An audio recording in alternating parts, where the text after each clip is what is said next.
Mr. Speaker. I call the honourable member, the whistle wall. Tēnā koe. Tēnā koe, Mr. Speaker. Malo le soifua. Nō reira, tēnā koutou katoa. I'd like to acknowledge that it is Samoan Language Week, and particularly relevant for me and my electorate of Manurewa, where 32% of my community is Pacific, 28% is Māori. But within the context of those school-aged children, 75% Māori Pacific. Like my colleague Phil Twyford, I want to talk about housing and the relationship between housing and health and how it relates to the educational outcomes of our children. And I'd like to begin with a quote from Gandhi, actually, which is, "The true measure of any society can be found in how it treats its most vulnerable members." Why is it relevant? Well, it's relevant to my electorate because when I look at some statistics, and I've been reading the More Than Churches, Rugby and Festivals, a report on the state of Pacifica people in New Zealand, which was produced by Ronji Tanielu and Alan Johnson from the Salvation Army. And it makes very interesting reading, Mr. Speaker, because what it says, and I want to reiterate some of the statistics that Phil talked about, 67% of New Zealanders own their own home.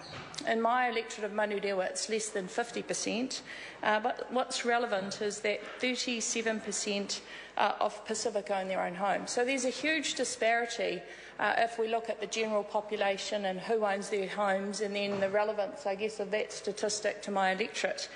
Because what I do know is 58% of Pacific people rent. And so when I think about my electorate of Manurewa, I think about what a home represents.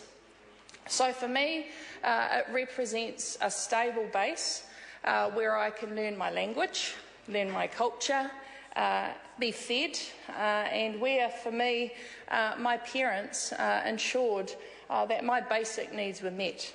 So unless we all have a stable home, it's very difficult to then go out into this vast world and fulfil our potentials. Now, the relevance to my electorate actually is when I look at rates of transience, and all of my schools collect data. And one of the most shocking statistics that I've come across in my time as the MP for Manurewa is from Takanini Primary School. Linda Kelly is the principal there, and she had at one stage 120% transience. And you may ask, how can you have 128% transience? She had some children that were there, they left. They came back, they left. One child went to 9 different primary schools in 1 year. Now, what's the relevance of that? The relevance of that in terms of the electorate work I do is that we see up to between 120, 140 people every month come into my electorate office. 16% of those people have housing problems. And so the people who come to my electorate office usually come because they're living in cars, they're living in a garage, they've been booted out of their home because they can't pay the power. So I have a community that lives on the breadline, Mr. Speaker. And so because they live on the breadline, having a stable home is incredibly important. And as I've said, if families don't have a stable home, then that affects children's ability to learn. And so when I look at the housing stock across the board, we have approximately 67,000 Housing New Zealand houses. Now, under this government's watch, that hasn't increased at all. And the relevance to my community is that between 1996 and 2006, the population of Manurewa increased by 35%. Now, if the population of Manurewa is increasing by 35%, but the housing stocks have basically not increased at all, the relevance when I look at my population is that if I look at my 29 schools, and this is an indicator of need, I have 14 Decile 1 schools, 9 Decile 2 schools and 4 Decile 3. So 27 of my 29 schools are Decile 1, 2 and 3. Now what that means is that my community is living in poverty. My community has families that are either living off the benefit, or if they are working, they're working in jobs that pay them the minimum wage. Now, what's the relevance to the National Party's policies to improving the lives of the most vulnerable members of society? And as my colleague Phil Twyford said, absolutely nothing. Absolutely nothing. And in fact, the communities of South Auckland, where predominantly Māori and Pacific people live, are doing incredibly, they're not better off under this government. And I have huge concerns about provision of basic services to our community.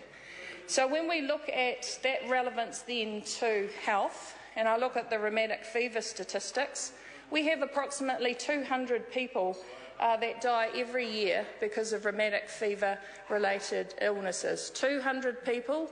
There's a report from the Auckland Regional Public Health Service, their Medical Officer of Health, Catherine Jackson. Now, what's the relevance of that to statistics in Auckland? 60% of the people who suffer from rheumatic fever are Pacific, 35% Māori.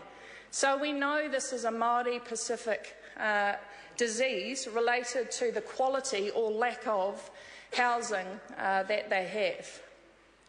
And I find this appalling. I find it appalling that the government's response to those statistics is to treat the symptom. So in one way, we're going to find out the kids who have strep A, and then we will give them basic antibiotics, but they will continue to live in those cold, damp houses. And at the end of the day, unless we address the underlying cause of rheumatic fever, which is the quality of the housing stock, then nothing is going to change. And so when I look at the priorities of this government, it isn't to address the needs of Māori and Pacific communities. It is to continue to have health targets where they can pat themselves on the back because we can get elective services through and we can do a whole lot of other things that have nothing to do with preventing some of the illnesses that are disproportionately affecting Māori and Pacific people. I'm on the Health Select Committee. One of the pieces of information that we have got before our Health Select Committee is about the provision of general practitioners, midwives and obstetricians. So what we do know is that Counties Manukau District Health Board has 13.5% of births in New Zealand. So nearly 9,000 children are born in South Auckland every year. And guess what? They're mostly Māori and Pacific. So how does that translate to this government's provision of those basic services, GPs, midwives and obstetricians? So we have 293 GPs in South Auckland, which means if you compare it to the number of children born, we have a provision, and the number of GPs there are in the country, South Auckland gets 8% of the GPs that we have in New Zealand. In terms of the midwife count, we get 5.3% of the midwives in New Zealand. And the obstetricians, we get 4% of the obstetricians in New Zealand. So if this government really wanted to make a difference, what it would do is to ensure that there was some benchmarking in terms of what the provision of GPs, midwives and obstetricians should be, and they would also ensure that those resources, those clinical resources, went to communities in South Auckland, and you kind of wonder why they're not going to address this issue. Because what this means is that our families, our parents, are not choosing not to take their children to a doctor. They're not choosing for them not to be immunised. But the reality is, where our most vulnerable community members live, those services are not provided. And where they are, they're not provided to the level, of need for those communities. And so for me, when I look at my role as an MP in a community that's high Māori and high Pacific, I think about the priorities that this government has and the priorities in electorates like mine, and think that actually they don't care, because if they did care, they would start to address some of these systemic problems. They would make sure that these basic resources were provided, because what we do know is that every child has equal potential to be successful. And if they don't have access to those basic resources, then they're not going to be on a learning and a development pathway so that they can be full citizens of our country. Thank you, Mr. Speaker. And I just want to conclude, whawhitai, ia manuia lewa aso o Ngangana, Samoa. Kia ora. Whawhatai lava. Mr. Speaker. I call the Honourable Member Paseta Sam